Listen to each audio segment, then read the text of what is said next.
আমরা নবী দিবস উদযাপন করতে ওয়াজ শুনবো, সব শুনবো, অথচ আল্লাহর দিন আমার মধ্যে কতটা আছে ভাববো না। আমার পরিবারে আল্লাহর শরিয়ত কতটা পালিত হয় ভাববো না। আমি ধার্মিক হওয়ার পরেও আল্লাহর দিনের পক্ষে কতটা আছি, আর দিনের বিপক্ষে স্বার্থে, লোভে, পার্থিব হাওয়ার গতিতে কতটা দিনের বিপক্ষে ঢলে পড়ছি, এই দিনের বিপক্ষে ঢলে পড়ছি, এটাও ভাববো না ভাই। তাহলে এই নবী দিবসগুলি আমাদের জন্য তাৎক্ষণিক সগীরা গোনা মাফির ওসিলা হতে পারে, তাৎক্ষণিক সওয়াব হতে পারে, তাৎক্ষণিক আমরা নবী পাকের দোয়া পেতে পারি, কিংবা আমাদের নেক মনোবাঞ্ছা আল্লাহ পূরণ করতে পারেন। কিন্তু সুদূর প্রসারী জীবন লাভ করতে গেলে এই কথাগুলোকে আমাদের অ্যানালিসিস করতে হবে, এই কথাগুলোকে ভাবতে হবে, এই কথাগুলো নিয়ে আমার নিজের ভেতরে চর্চা করতে হবে। আমি দিনদার নামাজি মুসল্লি, এরপরে আমি সুদের সঙ্গে জড়িত হয়ে গেলাম কেন? আমি নামাজি মুসল্লি, তাহলে মোবাইলটাকে নিয়ে ফ্রি ফায়ার আর পাবজিতে ডুবে আছি কেন? আমি নামাজি মুসল্লি, তাহলে অনলাইনে লটারি কেটে আমার রোজগারে হারামটা ঢোকাচ্ছি কেন? আমি ধার্মিক, অথচ আমার স্ত্রীটাও অধার্মিকা, বেপর্দা, সে বেলেল্লাপনা, আমি এই সুযোগটা কেন করতে দিচ্ছি? কোন কারণে? আমি ধার্মিক, ফার্স্ট কাতারে দাঁড়াচ্ছি, তকবিরে উলার সঙ্গে নামাজ পড়ে কপালে দাগ করছি, অথচ বোনের ফারাজটা বুঝে দেয়নি, ওর হকটা নষ্ট করে রেখেছি। আমি ধার্মিক হয়েছি, অথচ আমি চিট ফান্ডের ব্যবসাটা বন্ধ করতে পারিনি ভাই। তাহলে ধর্মের আড়াল থেকে নফসের আবদার, দুনিয়ার লোভ আর শয়তানের চক্র আমাদেরকে চরিত্রহীন, আমাদেরকে আল্লাহ বিরোধী, নবী বিরোধী, শরিয়ত বিরোধী বানিয়ে ফেলছে। অথচ আমি নিজেকে ধার্মিক বলে আত্মতুষ্টি, মনের আনন্দ লাভ করি। আমি কয়েক মুহূর্ত কিছু কথা বলার জন্য আপনাদের কাছে উপস্থিত। তবে সবাই খুব সংক্ষেপ।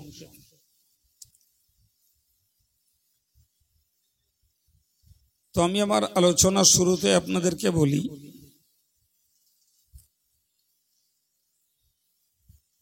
প্রথমত মনে রাখুন, আমরা মানুষ আল্লাহর সৃষ্টি, বরং জমিনে আল্লাহর পক্ষের প্রতিনিধি আমরা। আল্লাহর দ্বীনকে পৃথিবীতে কায়েম করব, এটি আমাদের ডিউটি। আল্লাহ তো কোরআনে ব্যক্ত করেছেন, ইন্নী জাইলুন ফিল আরদি খলিফা, আমি ভূপৃষ্ঠে আমার প্রতিনিধি বানাতে ইচ্ছা করছি। আল্লাহ পাকের ইচ্ছার সেই প্রতিনিধি দল হলাম আমরা। তাহলে আল্লাহ চান আমাদের দ্বারায় আল্লাহর দ্বীন, আল্লাহর পৃথিবীতে কায়েম থাক। সুবহানাল্লাহ বলেন। এটি আল্লাহ পাকের ইচ্ছা, আর এই ইচ্ছাকে পূর্ণ করতেই আল্লাহ আমাদেরকে ধরাপৃষ্ঠে পাঠিয়েছেন। অপরদিকে কোরআন বলছে, ইউরিদুনা লিউতফিউ নূরাল্লাহি বিআফওয়াহিহিম, একদল চায় আল্লাহ পাকের হেদায়েতের জ্যোতিটাকে মুখের ফুঁকে নিভিয়ে দিতে। আবার বুঝুন, আল্লাহ আমাদেরকে পাঠাচ্ছেন দ্বীন প্রতিষ্ঠা করার জন্য, দ্বীনকে কায়েম করার জন্য। আর অপরদিকে কোরআন বলছে যে আর একদল মানুষ রয়েছে যারা আল্লাহর হেদায়েতের জ্যোতিটাকে মুখের ফুঁকে তারা নিভিয়ে দিতে চায়। তাহলে বলতে পারা যায় আল্লাহর জমিনে আল্লাহর দ্বীন কায়েমটাও বাধা মুক্ত নয়। আবার বাক্যটাকে মুখস্থ করুন, আল্লাহর জমিনে আল্লাহর দিন কায়েম হবে, তারপরেও এটি বাধা মুক্ত নয়। আল্লাহর জায়গায় আল্লাহর দিনের কথা আলোচিত হবে, মানুষ দিনের পক্ষে গোলামি করবে, সেখানেও বাধা আছে। সে বাধা দেওয়ার পক্ষেও আরেক দল মানুষ। কিন্তু আল্লাহ সারা পৃথিবী দিনদার ইমানদার মানুষদেরকে লক্ষ্য করে বললেন যে তোমরা তোমাদের ডিউটি পালন করো, তোমার ব্যক্তি জীবনে, তোমার পারিবারিক জীবনে, সামাজিক জীবনে আল্লাহর দিনটাকে প্রতিষ্ঠিত করতে তুমি চেষ্টা করো। যারা বিরোধিতা করার করতে থাকুক, কিন্তু মনে রাখো আমি আল্লাহ তোমাদেরকে জানিয়ে দিলাম আল্লাহু মুতিম্মু নূরি, আল্লাহ পাক তার হেদায়েতের জ্যোতিকে পূর্ণ করে তবে ছাড়বেন। সুবহানাল্লাহ বলেন, আর একটু মন খুলে বলেন, বাক্যটাকে মুখস্থ করে ফেলুন। যে আমাদেরকে আল্লাহ পৃথিবীতে প্রতিনিধি করে পাঠিয়েছেন, আমাদের কাজ আল্লাহর দিনটাকে নিজের বাস্তব জীবনে রূপায়ণ করা এবং দিন পৃথিবীতে যাতে কায়েম হয় তার জন্য যার যতটুকু সমর্থ সহযোগিতা ততটুকু চেষ্টা করা। এরপর বিরোধীরা যারা বিরোধিতা করবে, আল্লাহর দিনটাকে মুখের ফুঁকে নিভিয়ে দিতে চেষ্টা যারা করবে, আল্লাহ গায়বী মদদ দিয়ে সে দিনটাকে আল্লাহ পূর্ণ করবেন। সুবহানাল্লাহ। তাহলে দরকার ঠিক সময় উপযোগী আমাদের খেদমত, সময় উপযোগী আমাদের মেহনত। রেজাল্ট কি আসবে, ফলাফল কি আসবে, এটা দেখার দায়িত্ব আমাদের না। আমাদের দায়িত্ব হলো আল্লাহর দিনটাকে কায়েম করার জন্য চেষ্টাটা চালিয়ে যাওয়া। কথা বুঝে আসছে? আমার বক্তব্য আজকে নবী দিবস উদযাপনের নামে এই জলসা, এই নবী দিবস উদযাপনের নামে জলসা হচ্ছে। আমরা নবীর উম্মত হিসাবে নবীর চর্চা করতেই এই মজলিসটাতে এসে বসেছি। তাহলে আমাদের কাজ হলো নবীকে চেনা, নবীকে জানা, নবীর প্রতি ভক্তি মোহাব্বত বাড়ানো। এই সব কিছুর স্বার্থ হলো নবীর ইত্তেবা করা। তাহলে একদল মানুষ যখন নবীর ইত্তেবা করার পক্ষে চেষ্টা করছে, নবী সম্পর্কে চর্চা করে, নবীকে জেনে বুঝে, নবীর প্রতি ভক্তি মোহাব্বত বাড়িয়ে নবী পাকের আদর্শের গোলামি করতে চেষ্টা করছে, ঠিক পাশাপাশি আমরা আরেক দলকে দেখছি তারা নবী বিরোধী, কোরআন বিরোধী, ইসলাম বিরোধী, শরিয়াত বিরোধী অপচেষ্টা তারা চালিয়েও যাচ্ছে। সে অন্য কেউ পরে থাক, আমারই ঘরের লোকেরা, আমারই মুসলিম কমিউনিটির সদস্যরা তারা যথারীতি চালিয়ে যাচ্ছে এর বিরোধিতা। মসজিদের বিরোধিতা, মাদ্রাসার বিরোধিতা, কোরআনের বিরোধিতা, হাক্কানি আলেমে দ্বীনদের বিরোধিতা, ভাই সুদ দাড়ি টুপির বিরোধিতা একদল মানুষ করেই চলেছে। তার ভিতর দিয়েও আর একদল মানুষ সব বাধা বিপত্তিকে উতরিয়ে ছাপিয়ে তারা টাইম টু টাইম নামাজও পড়ছে, দাড়ি টুপি ব্যবহার করছে, জিকির ফিকির তাসবিহ তেলাওয়াতও করছে, শরীয়ত বিরোধী কাজগুলোকে তারা ত্যাগ করে যথারীতি শরীয়তের সপক্ষে তাদের জীবনটাকে তারা দাঁড় করিয়ে রেখেছে। আমরাই তার প্রকৃষ্ট প্রমাণ। একই সমাজে বাস করি, একজন সুদ খায় আর একজন খায় না, একজন মদাসক্ত আর একজন মদের ধারে যায় না, একজন গান ভক্ত আর একজন গানটাকে ঘৃণা করে, যে একজন জুয়া ভক্ত, তাস ভক্ত আর একজন জুয়া তাসের পাশেও যায় না, একজন জিকির করে আর একজন গাল দেয়। আছে না? নাই। এ লোক খুঁজতে তো কোথাও যেতে হবে না। আমরা যেখানে বাস করছি, যারা যেখানে, সেখানেই তার রেকর্ড খুঁজলে পাবো। একদল তার স্ত্রীকে পর্দা করাচ্ছে, মেয়েদেরকে পর্দা করাচ্ছে, আর একদল পর্দাকে উপেক্ষা করে উদম জীবনযাপন করছে। সুতরাং আদার্স কমিউনিটিকে বোঝার আগে আমরা যদি আমাদের নিজস্ব জাতিটাকে নিয়ে বুঝি আর ভাবি, তাহলে বুঝবো যে আমাদের মধ্যেই রয়েছে যেমন দ্বীনের পক্ষের গোলাম, তেমন দ্বীনের বিরোধী দুশমন আছে না নাই? হ্যাঁ প্রিয় ভাই, আমি আপনাকে বোঝানোর পক্ষে কথা বলতে যেয়ে বললাম, যার যেটা ডিউটি সেটা করে যেতে হবে। একদল ছেলেদের ইচ্ছা হয়েছে, সভা দিয়েছে, আলেমকে ডাকিয়েছে, আপনাদের সময় সুযোগ মনের মনোবৃত্তি এসেছে, আপনারা সভা শুনতে বসেছেন। আমরা ইসলামের পক্ষে, নবীর পক্ষে দুটো কথা বলছি। তাহলে জলসা দেওয়ার যারা তারা দিয়েছে, শোনার যারা শুনছে, আমরা যারা বোঝানোর জন্য মানুষকে বলছি, আমরা আমাদের দায়িত্ব পালন করছি, ঠিক না বল? রেজাল্ট কি দাঁড়াবে আল্লাহর হাতে, কার হাতে? কিন্তু কোন ক্ষেত্রে আমাদের নিজস্ব ডিউটি, নিজস্ব দায়িত্ব থেকে অবহেলা দেখানো যাবে কোন অবস্থাতেই। তো আমি আপনাকে বলতে বলতে এই জায়গাটায় এসেছি যে একদল লোক দ্বীনের বিরোধিতা করে, আর একদল লোক দ্বীন কায়েমের চেষ্টা করে, যে এটাই পৃথিবীর সিস্টেম। আমি এতগুলো কথা বলার পরে আপনাকে এবার বোঝাতে চাইছি, ফিরে চলুন ভাই। আল্লাহ যেমন মানুষকে সৃষ্টি করে তার দ্বীন পৃথিবীতে জিন্দা থাক, এটা চেয়েছেন।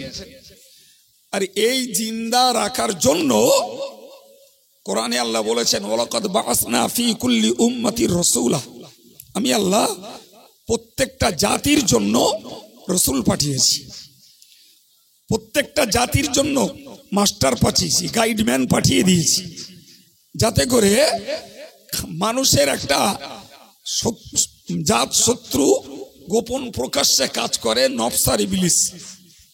এই নফস আর ইবলিসের প্ররোচনায় মানুষ যাতে দ্বীন হারা না হয়, ধর্মচ্যুত না হয়, এরা আমার সাথে সৃষ্টি, এরা জাহান্নামের উপযুক্ত তৈরি না হয়। তাই একদল গাইডম্যানকে কালে কালে, যুগে যুগে, অঞ্চল ভিত্তিক, এলাকা ভিত্তিক, বংশ ভিত্তিক, গোত্র ভিত্তিক পাঠাতে পাঠাতে সর্বশেষ আমার নবীকে পাঠিয়ে দিয়ে বললেন, কুল, হে নবী তুমি বলো, ইয়া আইয়ুহান নাস, হে মানুষেরা, ইন্নী রাসূলুল্লাহি ইলাইকুম জামিআ, আমি আল্লাহর পক্ষ থেকে মেসেঞ্জার হিসাবে, বার্তাবাহক হিসাবে, দূত হিসাবে এসেছি তোমাদের সকলের জন্য। তার মানে আমার পর থেকে কিয়ামত পর্যন্ত নবুয়তের রাস্তায় আল্লাহ নো এন্ট্রি বোর্ড লাগিয়ে দিয়েছেন। নবী আর আসবে না, নবী আর আসবে না। নবীর কাজগুলো করবেন কে? যে হাক্কানি রব্বানি আল্লাহ ওয়ালা, যারা আলেম এবং আমেল, আল্লাহ ভীরু, পরেশগার, আমলওয়ালা, এলমওয়ালা আলেমেরা নবীর রেখে যাওয়া কাজগুলো করবেন। বলা যায় নবীর ধারাবাহিকতা যখন ছিল, তখন কালে কালে আল্লাহ নবীদেরকে পাঠিয়েছেন, সময় মতো নবীদেরকে পাঠিয়েছেন। নবী আসার রাস্তা বন্ধ হয়েছে, নবীর রেখে যাওয়া কাজগুলোকে চালু রাখার জন্য দায়িত্ব চাপিয়েছেন আলেমদের উপর। তাহলে কোন কালে আল্লাহর দ্বীন প্রচারকে আল্লাহ স্তব্ধ হতে দেননি বলেই নবীও পাঠিয়েছেন, নবীর রাস্তা বন্ধ করে দিয়ে আলেমদের দায়িত্ব দিয়েছেন। প্রিয় ভাই, কিন্তু মনে রাখবেন, নফস এবং শয়তান সেদিনও ছিল, আজও আছে, কিয়ামত পর্যন্ত থাকবে। নফস চায় না, নফসে আম্মারা সব সময়ের জন্য চায় মানুষকে মন্দ কাজের আদেশ করতে। জি, আর শয়তানের চেষ্টা হলো সব সময়ের জন্য অশ্লীল গর্হিত কাজের আদেশ করতে। তাহলে বলতে পারা যায় নফস আর শয়তানের দুটোর উদ্দেশ্য একই, দুটোর উদ্দেশ্য একই। আল্লাহ বলেছেন, ইন্নান নাফসা লাম্মারাতুম বিসসু, শয়তানের এই নফসের কাজ হলো সব সময়ে মন্দ কাজের অধিক আদেশ করে, তোরা মন্দ কাজ কর, তোরা পাপের কাজ কর। আর ওদিকে আল্লাহ বলছেন আশ-শাইতানু ইয়াইদুকুমুল ফাকরা ওয়া ইয়া'মুরুকুম বিল ফাহশা, শয়তান তোদেরকে সবসময় দ্বীনের পক্ষে খরচ করতে গেলে দরিদ্রতার ভয় দেখাবে আর অশ্লীল কাজ, গর্হিত কাজের প্রতি আদেশ করবে। তাহলে আমরা দুইয়ের সমন্বয়ে বুঝলাম শয়তান এবং নফসের অপকৌশল আর অপচেষ্টা হলো আল্লাহর বান্দা বান্দীদের দ্বারাতে অন্যায় অপকর্ম, গর্হিত কাজকর্ম, মন্দ কাজকর্ম করানোর ব্যাপারে সবসময় তার চেষ্টা চালিয়ে যাওয়া। আর এই গাড্ডা থেকে, এই বিভ্রান্তি থেকে বাঁচানোর জন্যই আল্লাহ কালে কালে নবীদেরকে পাঠিয়েছেন, কালে কালে নবীদেরকে পাঠিয়েছেন যে এরা তোমার দুশ্মন, এরা দ্বীনের দুশ্মন, এরা শত্রু, এরা আমার বান্দা বান্দীদের দুশ্মন, সুতরাং এদের থেকে তোমরা সাবধান থাকো আর আমার ওই নবীদেরকে কথা মেনে চলো, তাহলে তোমরা ইহকালের শান্তি আর পরকালের নাজাতের আশা করতে পারো। কিন্তু আমরা বর্তমানের হাল দেখে বুঝছি যে কোনো কালেই 100% আল্লাহর বান্দারা আল্লাহর নবীদেরকে মেনে নেয়নি, আল্লাহর দ্বীনকে মেনে নেয়নি, আল্লাহর শরিয়াতের বিধানকে কোনো কালেই 100% মানুষ মেনে নেয়নি। নবীরা চেষ্টা করে গেছেন, নবীরা বর্তমানে আলেমরা চেষ্টা করছেন। ভাই আমার এরপরেও আমাদেরকে বুঝতে হবে যে আমার আল্লাহ পাক কতটা দয়ালু, কতটা দয়ালু। তিনি বললেন ওমা কুন্না মুআযযিবিনা হাত্তা নাবআসা রাসূলা, জি আমি আল্লাহ কোন জাতির কাছে যতক্ষণ রসুল না পাঠাই, যতক্ষণ সতর্ককারী লোক না পাঠাই, ততক্ষণ পর্যন্ত আমি আল্লাহ সেই জাতিকে আযাব দেই না। সুবহানাল্লাহ বলেন, আর একটু মন খুলে বলেন। তাহলে যারা নবীদেরকে মেনেছেন, আমার নবীর কালে এসে বলতে হয় যে আমার নবীকে যারা মেনেছেন, নবী তাদের জন্য মুবাশশির, জান্নাতের সুসংবাদ দিয়েছেন। আর নবীকে যারা মান্য করেননি, নবী তাদের জন্য নাজির, নবী তাদের জাহান্নামের আযাবের ভয় দেখিয়েছেন।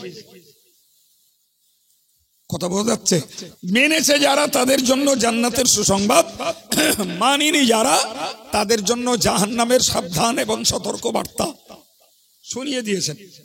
ভাই এরপরে আমরা যদি ইহকালে কোনো আযাবে পড়ি, তাহলে বুঝতে হবে কোরআনের নীতি অনুযায়ী আল্লাহ সাবধান করেছেন, আমরা শুনিনি, আল্লাহ পানিশমেন্ট দিয়েছেন। আর এটা হালকা।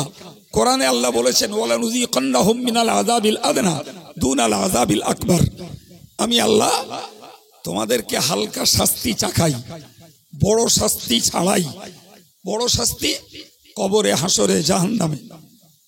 আর দুনিয়াতে একটু নাকানি চুবানি, একটু ঝড়, একটু তুফান, কিছু রোগ ব্যাধির ক্ষয়ক্ষতি কিংবা প্রাকৃতিক অন্যান্য বিপর্যয়, এগুলো দিয়ে দিয়ে আমি আল্লাহ এদেরকে সাবধান করি একটাই ব্যাপারে যে লাআল্লাহুম ইয়ারজিউন, এরা যদি দুনিয়ায় একটু নাকানি চোবানি খায়, একটু যদি লাটা ঝাপটানি খায়, তাহলে হয়তো আমি আল্লাহর পথে ফিরতে পারে।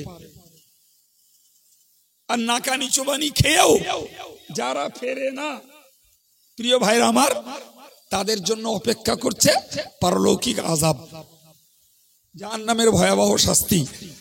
জি, এবার আপনাকে আমাকে একটা কথা ভাবতে হবে ভাই, তাহলে সবকালে নফস ছিল, সর্বকালে শয়তান ছিল। জি, কোরআন শরীফে আল্লাহ বলেছেন ওয়াকাযালিকা জাআলনা লিকুল্লি নাবিয়্যিন আদুওয়ান শায়াতিনাল ইনসি ওয়াল জিন। একদল মানব শয়তান আছে, একদল জাত শয়তান আছে। সেই জাত শয়তান এক, ওর আরেকটা দোসর হলো জিন শয়তান, তার আরেকটা সহযোগী হলো মানব শয়তান। তাহলে এক জাত শয়তানের বিরোধী জিন শয়তান একদল আছে দিন বিরোধী, আবার মানব শয়তান একদল আছে দিন বিরোধী। তাই এই ঠেকায় পড়ে আজকে যারা আল্লাহকে মানে না, রসুলকে মানে না, কোরআনকে মানে না, দিন বিরোধী, ধর্ম বিরোধী, পার্থিব জীবন যাপনে যারা ডুবে আছে ভাই। এই এই চিত্র আর এই ব্যবস্থাপনা আজ ধরে না, চলছে একদম হযরত আদম আলাইহিস সালাম থেকে শুরু করে আজ অবধি এক টানাই চলছে। আপনি দেখুন, আদমের বেটাকে দিন হারা করেছে, তৌহিদ হারা করেছে। আদমের বেটা কাবিল আল্লাহর দিনকে মেনে নেয়নি। নূহ নবীর বেটা আল্লাহর দিনকে মেনে নেয়নি। নবী ইব্রাহিমের বাচ্চা ছাড়া আল্লাহর দিনকে মেনে নেয়নি। ফেরাউনের গোষ্ঠী নবী মুসার কাছে হেদায়েতের বাণী শুনেও আল্লাহর দিনকে মেনে নেয়নি। নবী ঈসার কাছে হেদায়েতের বাণী শুনেও ইহুদি সম্প্রদায় জি নবী ঈসা আলাইহিস সালামকে মেনে নেয়নি। আমার নবী এসেছেন, তার নিজের পরিবারের লোক আবু লাহাব আবু জাহালরা নবীর কথা মেনে নেয়নি। ওতবা সাহেবা রবিয়া ওলিদ এরা নবীর কথা মেনে নেয়নি। ভাই তাহলে বলতে পারা যায় সর্বনবীর যুগেই নফস এবং শয়তান তাদের অপকৌশল অপচেষ্টা চক্রান্ত চালিয়ে গেছে, আজও তাদের রীতিনীতি বহাল রেখেছে। ঠিক কিনা বলেন?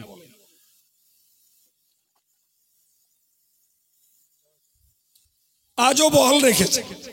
এখন আপনি বলুন, আমাদের বিরুদ্ধে ইবলিসের চক্রান্ত আর নফসের চক্রান্ত আছে না নাই? একটু বলতে হবে জোরে। আছে জি? তাহলে যদি ইবলিসের চক্রান্ত আর নফসের চক্রান্ত আমাদের বিরুদ্ধে আছে, স্বীকার করার পরেও আমরা যৎকিঞ্চিত ধর্ম করতে পারছি, তাহলে এক কথায় আমাদেরকে মনে রাখতে হবে এটা আল্লাহ পাকের হেফাজত আর আল্লাহর রহমত। কথা বুঝতে পারেননি? এটা আমাদের কৃতিত্ব নয়, আমাদের প্রচেষ্টা নয়, আমাদের শুধু ইচ্ছাটুকু।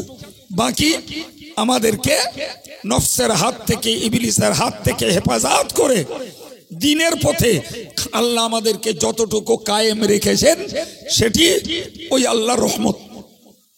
আপনি কোরআন খুলে দেখুন, আমার আল্লাহ নবীকে লক্ষ্য করে বলছেন, নবীকে লক্ষ্য করে বলছেন ফালাউলা ফাদলুল্লাহি আলাইকা ওয়া রাহমাতুহু লাহাম্মাত তাইফাতুম মিনহুম আইয়ুদিল্লুক।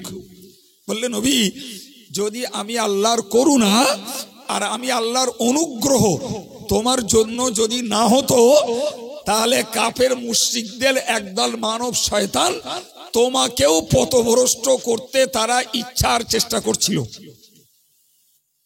কিছু মাথায় ঢুকছে না? শুধু বকছি পড়ে পড়ে।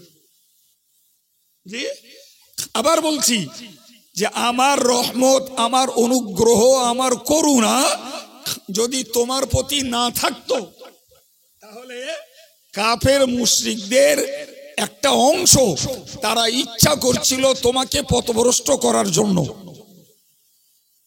ভাই নবীর পিছনে যদি অপকৌশল চলে, নবীর পিছনে যদি অপচেষ্টা চালায়, নবীর পিছনে যদি নবীকে বিভ্রান্ত করতে কাফের মুশরিকরা সতত যদি লেগে থাকে, ভাই আমাদের মতো নবীর পায়ের ধুলির অধম এই অজ্ঞ মূর্খ এই উম্মতকে ইবলিস শয়তান আর নফস আর মানব শয়তান এরা কি আমাদের পিছু ছেড়েছে বলে মনে হয়? আমি ব্যাখ্যা দেবো না, ব্যাখ্যা দিয়ে সময় নষ্ট করব না, বেশিক্ষণ বকবো না। আমার এমনি বলার মানসিকতাও নেই আর গলার ভারসাম্যটাও ঠিক নেই। যাই হোক, তবুও বসে আছেন, কথা বলছি আয়াত যাই পড়ি সেটাকে বাংলা বাংলি মাথায় ঢুকিয়ে দেওয়ার চেষ্টা করছি। আমি আবার লাস্টের কথাটা বলছি, নবীকে যদি পথভ্রষ্ট করার চেষ্টা একদল লোক করে, তাহলে আমাদের পিছন তারা ছাড়ে বলে মনে হয় বাবা? এখন বলুন, আমরা নিজেদের ইচ্ছায় যতটুকু করতে চেষ্টা করি, নবীর জন্য যদি বিভ্রান্তি পথভ্রষ্টতার হাত থেকে রক্ষা পেতে আল্লাহ পাকের ফজল এবং আল্লাহর রহমত প্রয়োজন হয়, তাহলে আমাদেরও আল্লাহর রহমত আর আল্লাহর অনুগ্রহের প্রয়োজন আছে না নাই? তাহলে আমরা নবী দিবস উদযাপন যতই করি, আর যতই নিজেকে বড় ধার্মিক, বড় আলেম, বড় হুজুর আর বড় আমেল আল্লাহওয়ালা নিজেকে মনে করি, তারপরেও আমাকে আল্লাহর কাছে রহমতের ভিখারি হতে হবে। আল্লাহ পাকের কাছে তার করুণার ভিখারি আমাদের হতে হবে। আল্লাহ, এই অস্থির পৃথিবীতে তুমি আমাদেরকে নফসের হাত থেকে বাঁচাও, ইবলিসের হাত থেকে বাঁচাও, মানব শয়তানের চক্র থেকে আমাদেরকে বাঁচাও। আল্লাহ, তোমার অনুগ্রহ দ্বারা তুমি আমাদেরকে হেফাজত করো। আল্লাহ, তোমার করুণা দ্বারা আমাদের দ্বীন, ঈমান এবং ইসলামী আখলাক আমলকে আল্লাহ তুমি রক্ষা করো। যদি আল্লাহর দয়ার দরজা আমাদের জন্য খুলে যায়, তাহলে নিজেদের আত্মবিশ্বাস আর নিজেদের অ্যাক্টিভিটিস, কর্মদক্ষতা আর নিজেদের জ্ঞান আর গুণ আর কাজের তুলনায় আল্লাহ পাকের রহমত আমাদের জন্য বেশি কল্যাণকর, বেশি উপকারী এবং আমাদের জন্য বেশি ফলদায়ক হবে। কিন্তু আমরা নিজেদের জ্ঞান, গুণ, যোগ্যতা এর উপরে যতটা আত্মবিশ্বাসী, আল্লাহর রহমতের প্রতি ততটা আমরা লোভী নই। আমরা নিজেদের জ্ঞান, গুণ, যোগ্যতা, বুদ্ধিমত্তা, চালাকি, চাতুরতার উপরে যতটা নির্ভরশীল, ভাই, আমরা আল্লাহ পাকের করুণার প্রতি ততটা আত্মবিশ্বাসী আর লোভী আমরা ততটা নই। আমরা মনে করি আমার জ্ঞান যথেষ্ট, আমরা মনে করি আমার আমল যথেষ্ট, আমরা মনে করি আমার চাতুরতা, আমার বুদ্ধিমত্তা, আমার হিকমত আমার জন্য যথেষ্ট। ভাই, এটা যদি সঠিক হতো, তাহলে নবীকে আল্লাহ যে জ্ঞান দিয়েছেন, নবীকে আল্লাহ যে হেফাজত দান করেছেন, সর্বোপরি নবীকে আল্লাহ তার হাবিব বলে প্রচার করেছেন, সেই হাবিবকে, সেই সারা পৃথিবীর শ্রেষ্ঠ জ্ঞানীকে, সারা পৃথিবীর শ্রেষ্ঠ মনীষী, বরং সৃষ্টির ঊর্ধ্বে স্রষ্টার পরে দরজা তিনি হলেন রাসূলুল্লাহ। তো তাকেও মানব শয়তানেরা বিভ্রান্ত করতে চেষ্টা করেছে, আর সেই চেষ্টা থেকে নবী নিরাপত্তা পেয়েছেন আল্লাহর রহমত আর ফজলের দ্বারায়। আমি ওই আয়াতের ব্যাখ্যা যদি দিই, লম্বা সময়ের প্রয়োজন, আর ব্যাখ্যা দেওয়া হক আদায় করে ব্যাখ্যা দেওয়ার জ্ঞানও আমার নেই। জি, আমি আজকে নবী দিবসের এই কথাটাকে বোঝাতে যেয়ে বললাম যে আমরা আল্লাহর জমিনে আল্লাহর পক্ষের প্রতিনিধি। আমরা চাইছি দিনটাকে নিজের জীবনে বাঁচিয়ে রাখবো, সঙ্গে পরিবার, পরিজন, সমাজ, সর্ব জায়গাতেই আমরা দিনটাকে প্রতিষ্ঠিত করব, এটা আমাদের ডিউটি। কিন্তু এর বিরোধী প্রতিরোধের অন্য ব্যক্তিরাও আমার সমাজে রয়েছে, আছে না নেই? আমার আল্লাহ বললেন, বান্দা তোমার চেষ্টা তুমি করো, আল্লাহর এই দিনের হেদায়েতের জ্যোতিকে পূর্ণ করার দায়িত্ব আমি আল্লাহ গ্রহণ করলাম। তাহলে আমরা কোশ্চিনকালেও ব্যক্তি জীবনে, পারিবারিক জীবনে, দিন শিক্ষার ব্যাপারে এবং মসজিদ কায়েমের ব্যাপারে এবং মানুষের কাছে হক বাণী প্রচারের ব্যাপারে কোনো অংশেই অবহেলা, অলসতা দেখাতে পারবো না। দেখালেই আমরা আমাদের দায়িত্বে অবহেলা দেখিয়েছি বলে প্রমাণ হবে, ঠিক না ভুল? সুতরাং একদল সভা দিচ্ছে, আর একদল করছে, আর একদল শুনছে, দিন প্রচারের একটা চেষ্টা বা দায়িত্ব আমরা পালন করে যাচ্ছি। কেউ মাদ্রাসা করছে, কেউ মাদ্রাসা চালাচ্ছে, কেউ শিক্ষকতা করছে, কেউ সেখানে ছাত্র দিয়ে দিন শেখাবার ব্যবস্থা করছে। ভাই, সব মিলিয়ে আমরা দিনটাকে জিন্দা রাখার যার দ্বারাই যেটা সম্ভব সে চেষ্টা করছি। কিন্তু ভুললে হবে না, আমাদের মধ্যে নফস আছে, শয়তান আছে। যে সেই নফস শয়তানের সম্মিলিত শক্তি দ্বারা একদল কলেমা পড়া বা মুসলিম ঘরে জন্ম নেওয়া মানুষ, তারা যথেষ্ট পরিমাণে এই দিনের বিরোধী। আমি এরপরে আপনাকে বলেছি যে নবী আল্লাহ পাকের 100% প্রোটেক্টেড ম্যান, নবী আল্লাহর পক্ষ থেকে সুরক্ষিত। এরপরেও একদল মানব শয়তান, কাফের, মুশরিক, ইহুদি, খ্রিস্টান এরা চেষ্টা করেছে বারে বারে নবীকে ভ্রষ্ট করার, নবীকে মিসগাইড করার, নবীকে বিভ্রান্তির পথে নিয়ে যাওয়ার। হেফাজত করেছেন কে? জোরে বলেন। আল্লাহ বললেন আমার রহমত আর আমার ফজল, আমার দয়া আর আমার অনুগ্রহ, আমার করুণা ওই নবীর প্রতি যদি না থাকতো তাহলে ওরা নবীকে পথভ্রষ্ট করতে চেষ্টা করছিল, ইচ্ছা করছিল। আয়াতের শেষ অংশে আল্লাহ বলেছেন ওয়াকানা ফাদলুল্লাহি আলাইকা আযীমা, ওগো নবী এটি তোমার উপরে আমি আল্লাহর পক্ষ থেকে একটা মহা করুণা। সুবহানাল্লাহ। সম্মানিত ভাইরা, আমি এই ক্ষেত্রে আপনাদেরকে আমরা নিজেরা সমীক্ষা করে নিলাম যে আমার জ্ঞান, আমার গুণ, আমার যোগ্যতা, আমার চাতুরতা, আমার বুদ্ধিমত্তা, আমার আখলাক, আমার আমল এসব কিছু শয়তানের হাত থেকে আর নফসের হাত থেকে বাঁচার জন্য যথেষ্ট নয়, বরং আমাদেরকে এভরিবডি, প্রত্যেকটা মানুষকে আল্লাহর করুণার ভিখারি হওয়া লাগবে, আল্লাহর রহমতের ভিখারি হওয়া লাগবে। আল্লাহ তুমি যদি বাঁচাও শয়তানের হাত থেকে বাঁচতে পারি, আল্লাহ তুমি যদি বাঁচাও নফসের আবদার থেকে বাঁচতে পারি, আল্লাহ তুমি যদি বাঁচাও তাহলে মানব শয়তানের চক্র থেকে ঈমান আমলকে রক্ষা করতে পারি, আল্লাহ তুমি যদি বাঁচাও তবে জিন শয়তানের হাত থেকে রক্ষা পেতে পারি, আল্লাহ তুমি যদি বাঁচাও তবে জাত শয়তানের হাত থেকে রক্ষা পেতে পারি। ভাই যদি নিজের উপরে নিজে নির্ভরশীল হই, নিজের উপরে নিজে আত্মবিশ্বাসী হই, বিশ্বাস করুন ভাইয়া আমরা যে কোনো মুহূর্তে শয়তানের কবলে, নফসের কবলে, জিন শয়তানের কবলে পড়ে আমরা ঈমান আমল এবং সর্বোপরি আল্লাহর জাতের প্রতি আমাদের আস্থা, আমাদের ভরসা আমরা হারিয়ে ফেলতে পারি। কি বুঝছেন? আরে বাবা, একটা লোক দীর্ঘদিন রোগ ভুগছে, দীর্ঘদিন রোগ ভুগছে, লোকটা নামাজি, রোগ ভুগছেন, চিকিৎসাও করছেন, দোয়াও করছেন, রোগ সারে না, রোগ সারে না। ভাই এই লোকটাকে শয়তান বিভ্রান্ত করতে পারে সহজে। তুই এত দোয়া চাচ্ছিস, তোর দোয়া তো আল্লাহ নেয় না।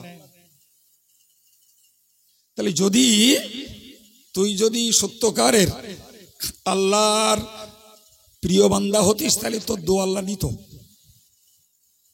মনের ভিতরে একটা বিষ ঢুকিয়ে দিল। আরে বাবা, আমি দেশ জোড়া একজন বরেণ্য আলেমকে বলতে শুনেছি,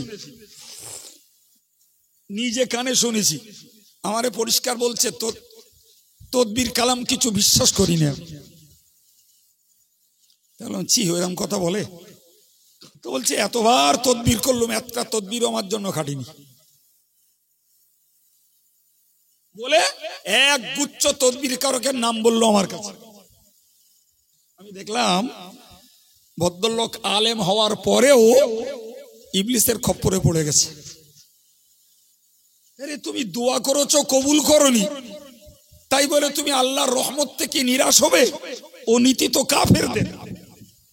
তুমি তদবির করেছো, তোমার জন্য তদবির আল্লাহর কাছে কবুল হয়নি, তাই বলে তুমি কোরআনের আয়াতকে অস্বীকার করে বসবে?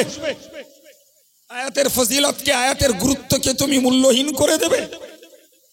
আরে বাবা, চিকিৎসা করা জায়েজ আছে, তুমি চিকিৎসা করেছো, আল্লাহর হুকুম হয়নি, চিকিৎসা তোমার জন্য, তোমার বিবির জন্য, তোমার বাচ্চার জন্য কার্যকর হয়নি,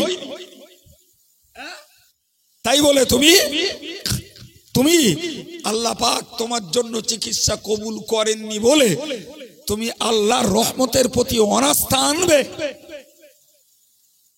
এই কাজগুলো কোন দিনদার, ইমানদার, পরিপক্ক আল্লাহওয়ালার কাজ নয়, বরং পরিপক্ক আল্লাহওয়ালা দোয়া করে কবুল না হলে ভাবে দোয়া কবুল না হওয়ার মধ্যেও আল্লাহ কি ভালাই রেখেছে। চিকিৎসা করেছি, সুস্থ হয়নি, এই সুস্থ না হওয়ার মধ্যেও আল্লাহ ভালো রেখেছে। কিংবা আমি তদবির করেছি, তারপরেও আমি জেন দৈত্যের শয়তানি বা অত্যাচারের হাত থেকে রক্ষা পাইনি, এই রক্ষা না পাওয়ার পিছনেও আল্লাহর কি ভালো ইচ্ছা আছে। এই জায়গায় দাঁড়িয়ে থাকতে যদি পারি তাহলে বুঝবো নফস আমাকেও আল্লাহ ভোলা করতে পারিনি, ইবলিস আমাকেও খপ্পরে ফেলে আল্লাহ থেকে আমাকে বিচ্যুত করতে পারিনি। সুবহানাল্লাহ বলেন, আলহামদুলিল্লাহ বলেন। আর যদি মনের ভিতরে এরকম কিছু উঁকি মারে আর তৈরি হয়ে যায়, তাহলে আমাকে বুঝতে হবে আমি আলেম হই আর সাধারণ মানুষ হই, সাধারণ শিক্ষিত হই আর ধার্মিক হই আর ধর্ম হারাই হই, আমি ইবলিসের খপ্পরে পড়ে গেছি। কথা শুনছেন ভাই? নবী সাল্লাল্লাহু আলাইহি ওয়াসাল্লামকে একটা পিরিয়ডে মক্কার কাফেররা বলেছিল যে মুহাম্মদ, তুমি যদি আমাদের এই মূর্তিকে স্পর্শ করো তাহলে আমরা দলে দলে ইসলাম কবুল করে নেব। জি, এখন এই ইসলামী সদস্য বাড়ানোর পিরিয়ডে রাসূলুল্লাহর এই ইসলামী মিশনে একটা সদস্য বাড়া নবীর একাত বুকটা পাঁচাত হতো। আচ্ছা, এই ডিস্টার্বটা হচ্ছে কেন? ওনাকে ছেড়ে দেন না, একটু সাইড হয়ে যান না।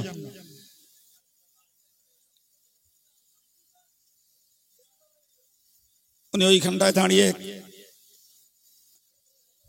আপনারা যারা সাইডে বসে আছেন ভাই একটু চেপে আসুন, ওনাকে ছেড়ে দেন, উনি চলে যাক।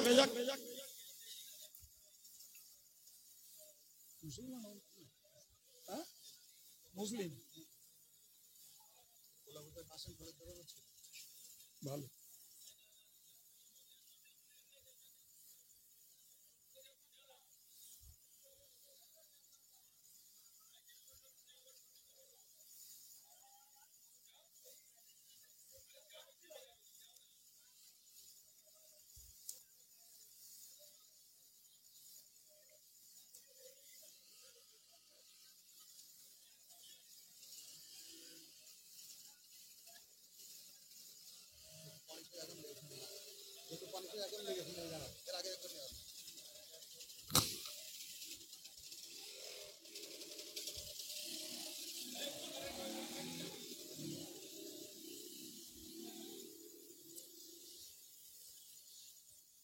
যে কথাটা বলছিলাম, তো নবী সাল্লাল্লাহু আলাইহি ওয়াসাল্লাম প্রাথমিক দিকে ভাবছিলেন যদি একটু স্পর্শ করলে এরা যদি অনেকেই মুসলমান হয় তাহলে মুসলমান সদস্য সংখ্যা একটু বাড়বে।